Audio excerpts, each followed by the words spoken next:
Good morning sir. Good morning. मैं सृष्टि भाटी आपका स्वागत करती हूँ Shefali public school railway road Dadri में। आपका बहुत बहुत शुक्रिया कि आप अपना कीमती समय निकाल कर यहाँ पे हमारे साथ जुड़े। तो ये हमारा पहला पॉडकास्ट है जिसका नाम है 10 सवाल शेफाली स्टार्स के साथ। तो सबसे पहले मैं आपसे पूछना चाहूंगी कि आप योगा से कैसे जुड़े, क्योंकि आप एक होम्योपैथिक डॉक्टर ही नहीं, आप एक योगा इंस्ट्रक्टर भी हैं। तो सर आप सब बता सकते हैं कि आप योगा से कैसे जुड़े? सभी को नमस्कार। सबसे पहले तो मैं अपना इंट्रोडक्शन दे दूं। मैं डॉक्टर संजीव शर्मा एक होम्योपैथिक फिजिशियन हूं। 17 साल से प्रैक्टिस में हूं होम्योपैथी की। अभी आपने पूछा कि मैं योगा से कैसे जुड़ा। Yes sir. तो अपनी जो बिजी लाइफ थी उस बिजी लाइफ में अपना ध्यान रखना हम भूल गए, जिसमें थोड़ा सा हमारा हेल्थ मेंटेन नहीं रहा। तो हमें फिर ये पता लगा कि हमें योग से जोड़ना चाहिए। तो हमारे नियर बाई एक योग शिविर हुआ जो पतंजलि का योग शिविर था। तो वहाँ हमें किसी ने बताया कि आपको यहाँ योग से जुड़ना है, आप अपने आप को स्वस्थ कर रखना है। हम वहाँ जुड़े। हमने वहाँ एक 25 दिन की क्लास ली, और 25 दिन की जो क्लास हमने ली वो एक योग टीचर बनने के लिए ली। हम योग टीचर बने वहाँ, और बनते बनते बस हमारा एक जुड़ाव और एक झुकाव दोनों चीज़ें योग की तरफ होता गया। और हमने ये महसूस करना शुरू किया कि वास्तव में योग से जोड़ना चाहिए अपने आप को, और औरों को अगर स्वस्थ रखना है। मैं एक होम्योपैथी डॉक्टर भले ही हूँ, लेकिन एक होम्योपैथी के साथ साथ मैंने ये सोचा कि क्यों ना हम दवाई के साथ साथ अगर योग को साथ लेके चलें तो हम अपने पेशेंट्स को पूरी तरह से ठीक कर सकते हैं। यस। और जो आजकल की जीवन शैली है उस हिसाब से तो योग से जुड़ना बहुत ज़रूरी मुझे लगा, जो कि मैं अब लगभग 10 साल से योग से जुड़ा हुआ हूँ। और बराबर सुबह मेरी योग क्लास होती है और मैं योग कराता हूँ सभी को। Okay sir. सर आपको योगा के बारे में इतनी नॉलेज है तो हमारे कुछ क्वेश्चंस हैं, तो शुरू बिल्कुल, करें सर? हाँ जी, बिल्कुल बिल्कुल। सर मेरा फर्स्ट क्वेश्चन है, what is the importance yoga in our daily life? Yoga की क्या इम्पोर्टेंस है हमारी डेली लाइफ में? देखिए, डेली लाइफ में इम्पोर्टेंस आज के समय में बहुत ज़्यादा है, बहुत ज़रूरत है। क्यों ज़रूरत है कि हमारी जो लाइफ स्टाइल है वो इतनी बिजी शेड्यूल की हो गई है। हमारा जो खान पान है वो इस तरह का हो गया है कि कोई भी हेल्दी फूड नहीं है। और अगर हमें अपनी इम्यूनिटी को बचाना है तो उसमें हमें योगा का सबसे बड़ा योगदान है। और हमें योग ही एकमात्र उसमें साधन ऐसा लगता है जो हमारी इम्यूनिटी को फर्स्ट ऑफ ऑल बना सकता है। उसके बाद कहीं अगर हमें लगेगा तो कहीं मेडिसिन की ज़रूरत पड़ती है, लेकिन अगर हमने योगा अपने अपने आप में अपना लिया तो मैं समझता हूँ कि आपको ज़रूरत नहीं है जल्दी से किसी भी मेडिकेशन की तरफ जाने की। तो योगा का हमारे इस आजकल की जीवन की शैली में बहुत इम्पोर्टेंट रोल है। मैं यही चाहूँगा कि हर व्यक्ति को अपने जीवन शैली में, अपने जीवन में योग को ज़रूर उतारना चाहिए। Okay sir. सर मेरा दूसरा क्वेश्चन है, how does yoga improve our physical and mental health? जो योगा है वो हमारे फिजिकल और मेंटल हेल्थ को इम्प्रूव कैसे करता है? हाँ, देखिए योगा, ये बहुत अच्छा सवाल आपने किया है। योगा के हमारे 8 अंग हैं: यम, नियम, आसन, प्राणायाम, प्रत्याहार, धारणा, ध्यान, समाधि। समाधि जो है वो लास्ट का है। तो योग से खाली ये ना समझें कि खाली हम शारीरिक रूप से ही स्वस्थ रह सकते हैं, हम एक मानसिक रूप से भी स्वस्थ रह सकते हैं। तो योग में का एक अंग है यॉगिंग जॉगिंग। जो हम यॉगिंग जॉगिंग और आसन करते हैं उससे हम अपने आप को फिजिकली फिट रख सकते हैं। फिजिकली यानी कि हमारे बोन्स हैं, हमारी मसल्स हैं, वो स्ट्रांग होती हैं, हमारे अंदर फ्लेक्सिबिलिटी बनती है। और अब आती है बात मानसिक रूप से मजबूत कैसे हों। तो इसका एक और अंग है, वो है प्राणायाम। तो प्राणायाम हमारे पतंजलि के अनुसार जो प्राणायाम हमें बताए गए हैं होते हैं वो 8 प्राणायाम होते हैं। तो उन 8 प्राणायामों को अगर हम करते हैं तो उससे हम मानसिक रूप से भी, और अंदर जो हमारे ऑर्गन्स हैं जो इन्वॉलेंट्री काम करें, जो हमारे हाथ में नहीं है, उनको भी मजबूती मिलती है। तो योग से हम मेंटली और फिजिकली दोनों प्लेन पे ही स्वस्थ होते हैं। Okay sir. सर मेरा थर्ड क्वेश्चन है, how does yoga improve our digestion and immunity? हाँ, इम्यूनिटी और डाइजेशन। तो डाइजेशन ठीक है तो इम्यूनिटी बनेगी, है ना। तो अब डाइजेशन को ठीक करने के लिए योगा का क्या रोल है? योगा का रोल सबसे पहले तो जो हम फिजिकल एक्सर्शन अपना कर रहे हैं, जॉगिंग जॉगिंग एक्सरसाइजेज कर रहे हैं, तो सबसे पहले तो जो एक्स्ट्रा फैट है बॉडी से वो कम हो रहा है, हमारी अंदर एक्स्ट्रा कैलोरीज हैं वो बर्न हो रही हैं। इसके साथ साथ जो बात आती है डाइजेशन की, तो जब हम एक्सरसाइज करते हैं, योगा करते हैं, योगा के साथ साथ हमारे अंदर एक संतुलित भोजन लेने की भी क्षमता पैदा होती है। हमारे अंदर ये आता है कि हम जब योग कर रहे हैं तो कुछ भी अनाप शनाप उल्टा सीधा ना खाएं। और जब हम योग करते हैं तो कुछ ऐसे आसन, जैसे वज्रासन, वज्रासन में बैठने से हमारा डाइजेशन मजबूत होता है।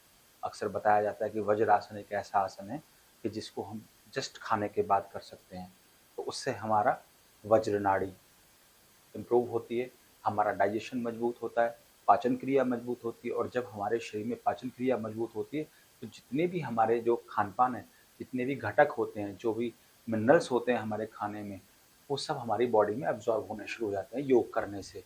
जब वो एब्जॉर्ब होंगे तो ऑटोमेटिक सी बात है, हमारी बॉडी की इम्यूनिटी इंप्रूव होती चली जाती है। Yes sir. इम्यूनिटी इंप्रूव होगी तो हम रोगों से लड़ने की सामर्थ्य हमारे अंदर आती है। ये योग का बहुत बड़ा रोल है इस चीज़ में। Okay sir.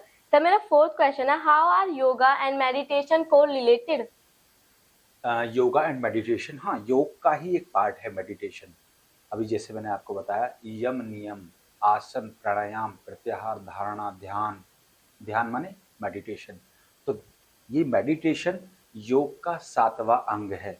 8 अंग बताए गए हैं योग के, तो इस 8 अंग में से 7वां अंग जो बताया गया, ध्यान को बताया गया है। ये ध्यान बहुत बाद की स्थिति आती है हमारी, जब हम फिजिकली प्लेन पे फिट रहें, मानसिक प्लेन पे फिट हो जाएं, अपनी नस नाड़ियों को मजबूत कर लें और अपनी विल पावर को स्ट्रॉन्ग कर लें योग के द्वारा, तब हम ध्यान की तरफ जाते हैं, मेडिटेशन की तरफ जाते हैं। मेडिटेशन करने से अंदर हमारी विल पावर स्ट्रॉन्ग होती है। जो हमारे अंदर, जैसे आपने बताया, योग योगस्य चित्त वृत्ति निरोधा, यानी योग हमारी जो चित्त की वृत्तियां, हमारे जो अंदर जो नई नई कि आज ये खा लूँ, आज वो खा लूँ, आज ये कर लूँ, आज वो, तो जो हमारे कल्पनाएं बनती रहती है माइंड में, हम उनकी तरफ आकर्षित होते हैं, उनको शांत करता है योग। तो जब योग इन चीज़ों को शांत करेगा तो हम उसमें ध्यान में जा सकते हैं। और जब हम ध्यान में जाते हैं, ध्यान में जाने से हमारे अंदर वो विल पावर स्ट्रांग होती है कि हमें ये चीज़ करनी चाहिए या नहीं करनी चाहिए। तो हमारा जो बाहर की चीज़ों के प्रति आकर्षण है, योग से वो आकर्षण शांत होता है। हमारा मन ऐसे उड़ने वाला नहीं होता कि हम आज ये अच्छा लगता है ये पकड़ लिया, ये अच्छा लगता है ये पकड़ लिया, ये मन कर रहा तो ये खा लिया। ध्यान से हमारे अंदर वो स्टेबिलिटी आती है माइंड में। मेडिटेशन योग का पार्ट है, जरूर करना चाहिए और शांत रह के करना चाहिए। Okay sir. सर मेरा फिफ्थ क्वेश्चन है, how does yoga help in controlling blood pressure and maintaining heart health? Yes, बिल्कुल। देखिए, योग हार्ट को मेंटेन करने में और बीपी को मेंटेन करने में बहुत बड़ा रोल है। जैसे कपालभाति हम करते हैं, अनुलोम विलोम हम करते हैं। अनुलोम विलोम करने से हमारे अंदर जब ऑक्सीजन का प्रवाह अच्छे से पूरी बॉडी को मिलता है, एक एक टिश्यूज को ऑक्सीजन का मिलता है, तो एक नया जीवन उनको मिलता है, हमारी कोशिकाओं को नया जीवन मिलता है। कहीं भी किसी तरह की ब्लॉकेज होती है वो खुलती है, कोलेस्ट्रॉल कहीं भी जमा है बॉडी में। इसके साथ साथ जब हम योग तो करते रहे हैं, योग के करने के साथ साथ हमारे अंदर जो एक उल्टी सीधी चीज़ें खाने की इच्छाएं जो प्रबल हो रही थी, वो ऑटोमेटिक दबनी शुरू हो जाती हैं।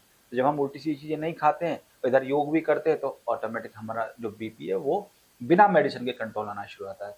तो हमने कई बार देखा है, हमने बिना मेडिसिन के भी पेशेंट को योग के द्वारा कंट्रोल किया है। और बीपी की बात अगर देखी जाए तो एक बीपी के लिए हम नाड़ी शोधन बोलते हैं उसको, नाड़ी शोधन। नाड़ी शोधन में क्या करते हैं, हमें अगर मान लो बीपी हमारा हाई है, तो बीपी हाई वालों को नाड़ी शोधन कैसे करना चाहिए। तो नाड़ी शोधन में क्या करना है, बीपी हाई जिनका रहता है तो उनको बाईं नासिका से सांस भरना है, दाईं नासिका से सांस निकालना है, बाईं नासिका से भरना है, दाईं से निकालना है। ये बीपी हाई वालों के लिए है। और मान लो किसी का बीपी बहुत लो रह रहा है, तो बीपी लो रहने वाले का क्या है, शरीर की एनर्जी बिल्कुल लॉस्ट हो जाती है, शरीर बिल्कुल ठंडा पड़ना शुरू हो जाता है, तो उसको एनर्जी चाहिए, उसको हीट चाहिए बॉडी में। तो उसके लिए क्या करना है, हमने नाड़ी शोधन दूसरे तरीके से करना है। जैसे राइट से सांस भरना है, लेफ्ट से सांस निकालना है, राइट से सांस भरना है, लेफ्ट से निकालना है। तो उसका बीपी जिनका लो रहता है उनका बीपी अप होना शुरू होता है। तो इसलिए बैलेंस करता है बीपी को भी। और जो स्वस्थ लोग हैं, जिनको बीपी एक नॉर्मल फ्लक्चुएट नहीं करता है, तो वो अनुलोम विलोम करते हैं, अनुलोम विलोम से बीपी अपने आप मेंटेन शुरू हो जाता है। लेफ्ट को हमेशा ठंडा बोला गया है, चंद्र नाड़ी बोलते हैं लेफ्ट को। राइट को सूर्य नाड़ी बोला गया है, सूर्य नाड़ी गर्म होती है। तो जिनके शरीर में एनर्जी लॉस्ट हो रही है, उनको सूर्य नाड़ी से सांस लेवाते हैं। और जिनको शरीर में बहुत ज़्यादा तेज गर्मी ज़्यादा आ रही है, उनको लेफ्ट से दिलवाते हैं, चंद्र नाड़ी से। तो शरीर शांत होना शुरू हो जाता है। ओके इसमें सर। बीपी का रोल है हमारा। मेरा सिक्स्थ क्वेश्चन है, how does yoga help in sleeping sickness? Yes, sleeping sickness, क्योंकि आप स्लीपिंग सिकनेस एक मेंटली डिसऑर्डर है, समझिएगा। एनएग्जाइटी, स्ट्रेस, आजकल की भागदौड़ की लाइफ, व्यक्ति इतना बिजी रहता है अपनी सोच में, अपने काम में, अपने विचारों में, और कुछ भी नहीं है तो नॉर्मल भी व्यक्ति फालतू में दिमाग चलाता रहता है, जो कि आज के समय में पॉसिबल ही नहीं, कोई व्यक्ति अपने दिमाग को खाली छोड़ सके। तो उस चीज़ से क्या होता है, उसको मेंटली डिसऑर्डर आने शुरू होते हैं। जैसे सबसे पहले इंसोम्निया यानी नींद नहीं आना, चिड़चिड़ापन, गुस्सा, है ना? तो ये सब चीज़ें। तो अब जब नींद नहीं आएगी तो क्या होगा, उसमें योग का काम आ जाता है।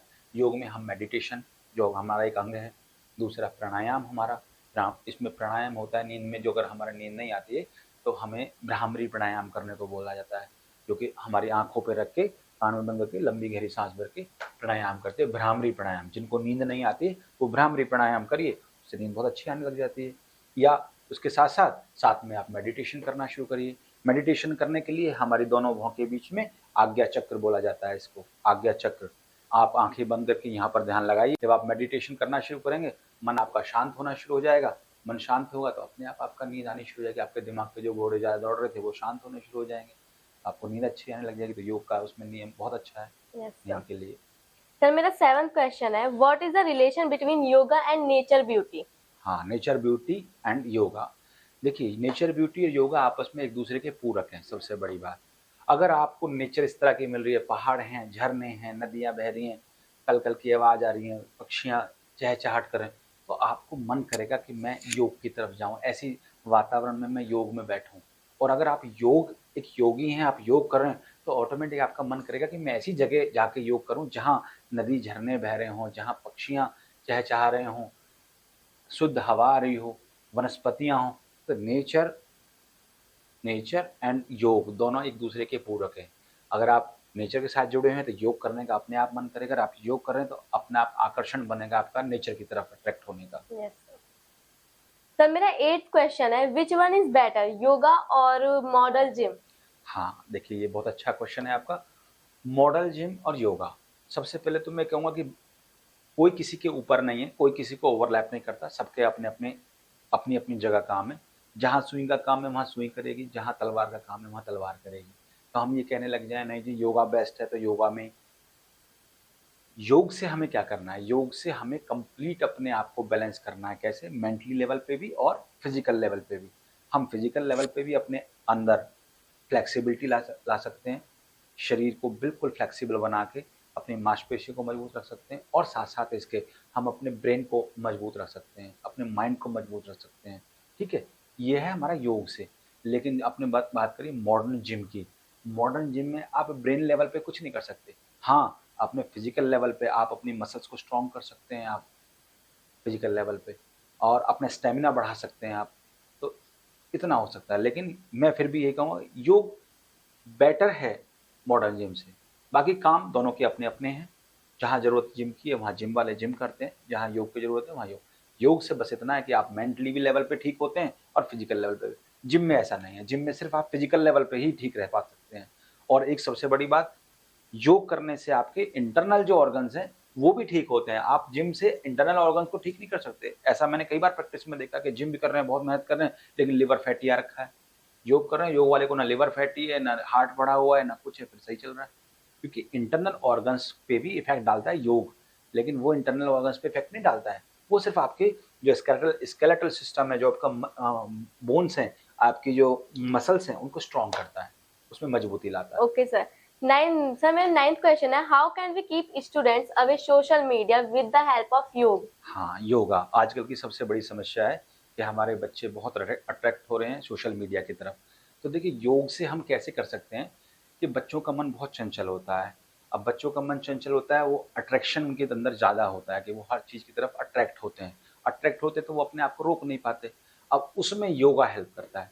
जब हम बच्चों को योगा कराएँगे, पेरेंट्स उनको योग कराएँगे, उनके अंदर योग करने से उनकी जो इच्छा है वो प्रबल होगी, शक्ति जिसको बोलते हैं विल पावर, वो प्रबल होगी, इच्छा शक्ति मजबूत होगी। बच्चों को ये पता है कि ये चीज़ अट्रैक्ट हमें कर रही है, लेकिन वो उस तरफ अट्रैक्ट नहीं होंगे योग के द्वारा। ऐसी कंडीशन में हमें पेरेंट्स का भी साथ मिलना चाहिए।